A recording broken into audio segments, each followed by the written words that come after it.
प्रयास करना। ऐसा दूध अगर प्राप्त हो जाए, के पत्ते से दूध कटोरी में लेकर मात्र बेलपत्री के पत्रे से एक एक बूंद, अगर दूध आप एक बूंद अगर ज्यादा ना मिला हो, एक चम्मच भी अगर आपको दूध देसी गाय का मिल गया हो, बेलपत्री के पत्ते से तुम्हारे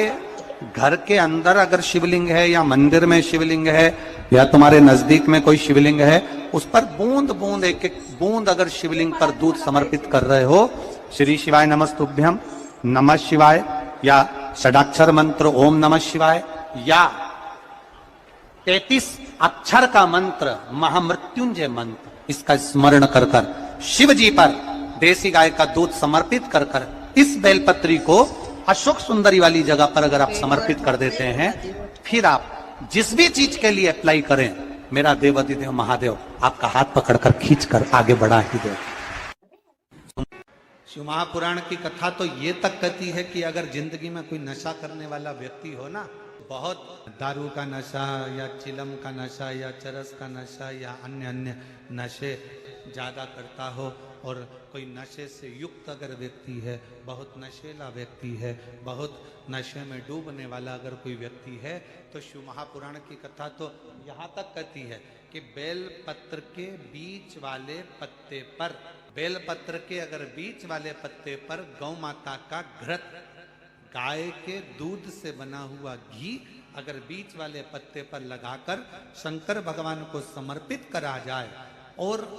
वही पत्ते को उठाकर, उसी पत्ते को उठाकर भगवान शिव जी का कृतिवशेश्वर नाम लेकर, अगर वही पत्ता उठाकर कोई बहुत नशे में धुत अगर व्यक्ति रहता है, और उस व्यक्ति को प्रत्येक सोमवार को एक पत्ता गाय के घी का बीच वाली पत्ती पर लगाकर शिव को चढ़ाकर कृतिवशेश्वर नाम भगवान का धारण कराकर उस पत्ते को वापस लाकर नशा करने वाले व्यक्ति को अगर ज्यादा से ज्यादा 11 सोमवार भी अगर वो पत्ता खिला दिया, तो वो धीरे धीरे नशे से दूर होता चले जाता और उसका नशा छूटते चले जाता। मान लो तुम किसी कार्य के लिए जा रहे हो, 5 बार 6 बार तुम उस कार्य के लिए होकर, या किसी से अपना पैसा लेना है और तुम उसको पास 50 बार होकर आ गए हो, भैया पैसे कब देगा, या किसी कार्य के लिए जा रहे हो, वो कार्य नहीं हो रहा, 50 बार होकर आ गए, लाल चंदन को अच्छा घिसो और घिसकर तैयार कर कर, लाल चंदन घिसो और घिसकर बेलपत्री के ये दोनों भाग हैं, दोनों पत्तियां जो नीचे की हैं, इसमें उस चंदन को लगा लीजिए। अगर किसी से आपको पैसा लेना है, वो नहीं दे रहा, या कोई काम है या जॉब है या नौकरी है या उसके लिए, या कोई विद्याध्ययन का कोई कार्य है, कोई स्कूल में पढ़ाई कर रहे हो और वो कार्य नहीं हो रहा, 5 बार 6 बार करके देख लिया नहीं हो रहा, तो ये दोनों पत्तियों पर लाल चंदन लगाओ। लाल चंदन लगाने का मतलब ये नहीं कि जरा सी तुम बिंदी लगा दो, लाल चंदन जो घिसा है उसको पूरी पत्तियों पर अच्छे से फेरना है, उस लाल चंदन को लगा लीजिए। और महाराज बीच की पत्ती में थोड़ा सा घृत, घृत मतलब गाय का घी, गौ माता के दूध से माखन से निर्मित उस घी को बीच की पत्ती में थोड़ा सा लगा लीजिए। और जो अशोक सुंदरी वाली जगह है, ये शिवलिंग है, ये जलाधारी पर रखा हुआ है, ये गोल जलाधारी है, यहां से पानी नीचे गिरता है, ठीक है, ऐसे होता ना शिवलिंग। तो शंकर भगवान का पूरा परिवार शिवलिंग के आसपास में होता है। शंकर भगवान के 13 बच्चे हैं। कितने बच्चे हैं शिव जी के? 13 बच्चे, पूरे 13 के 13 बच्चे और धर्म पत्नी शिव जी की शिवलिंग के आसपास में है। जैसे ये जो गोल जलाधारी है, ये माता पार्वती जी का हस्तकमल है। शिवलिंग रखा है, ये शंकर जी का स्वरूप है। जहां से पानी नीचे गिरता है, राइट भाग गणेश जी का स्थान, लेफ्ट भाग 6 कार्तिकेय, षडानंद कार्तिकेय का स्थान। जहां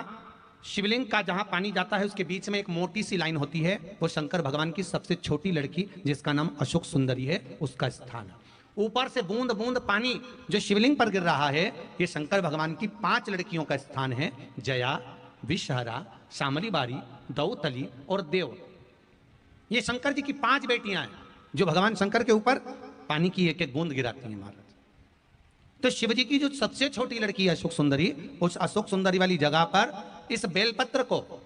प्रदोष के दिन या सोमवार के दिन आप घी वाली बेलपत्र को अशोक सुंदरी वाली जगह पर रखकर, ये जो चंदन लगी हुई बेलपत्र है, इसका मुख ऐसा सीधा की सीधा रखोगे तो गणेश जी की ओर हो जाएगा, षडानंद कार्तिकेय की ओर हो जाएगा। अपनी कामना कर कर जिससे धन लेना है, पैसा लेना है या जो कार्य निकालना है वो नहीं निकल रहा, बहुत प्रयास कर लिया, अदालत में 50 बार हो जाए, काम नहीं हो रहा, तब इस बेलपत्र का प्रयोग करना, बाबा से विनती करना और विनती कर कर वापिस सजाना। केवल 2 प्रदोष या 2 सोमवार कर लीजिए, बाबा आपकी मनोकामना पूर्ण कर देगा। उस बेलपत्र का सुख प्राप्त।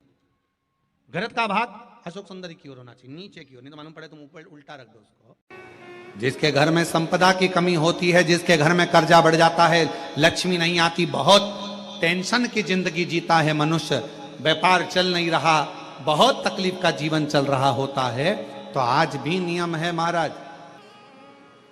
कि सोमवार, शुक्रवार, ये 2 वार ऐसे हैं, इन 2 वार को यदि कटोरी में थोड़ा सा शहद रखकर, मधु रखकर यदि लक्ष्मी जी का स्मरण किया जाए और माता लक्ष्मी जी का स्मरण कर कर एक लाल पुष्प उस कटोरी के सम्मुख में माता लक्ष्मी का नाम लेकर रखा जाए और बाद में वही शहद, वही मधु और वही पुष्प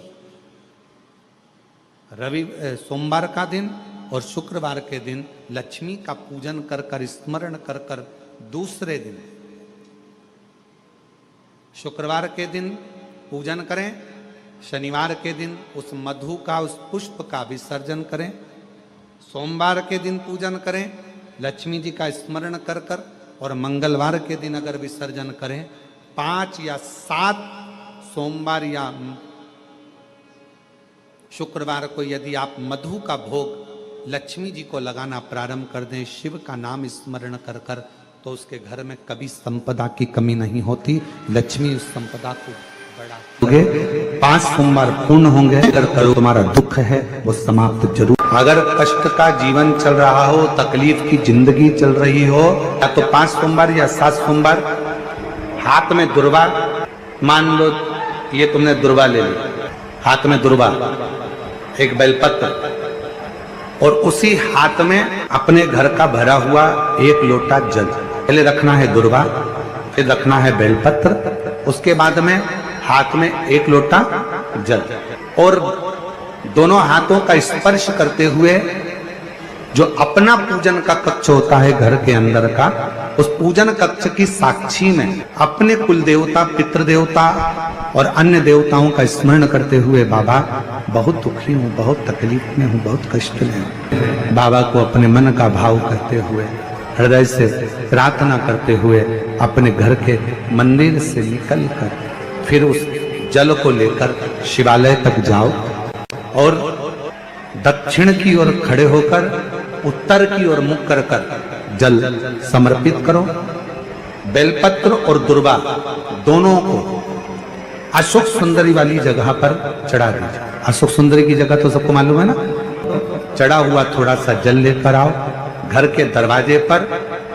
उसका छींटा दे दो, लेपन कर दो, और बाबा से 5 सोमवार नियम से आप दुर्वा, बेलपत्र और जल का प्रयोग अगर करोगे,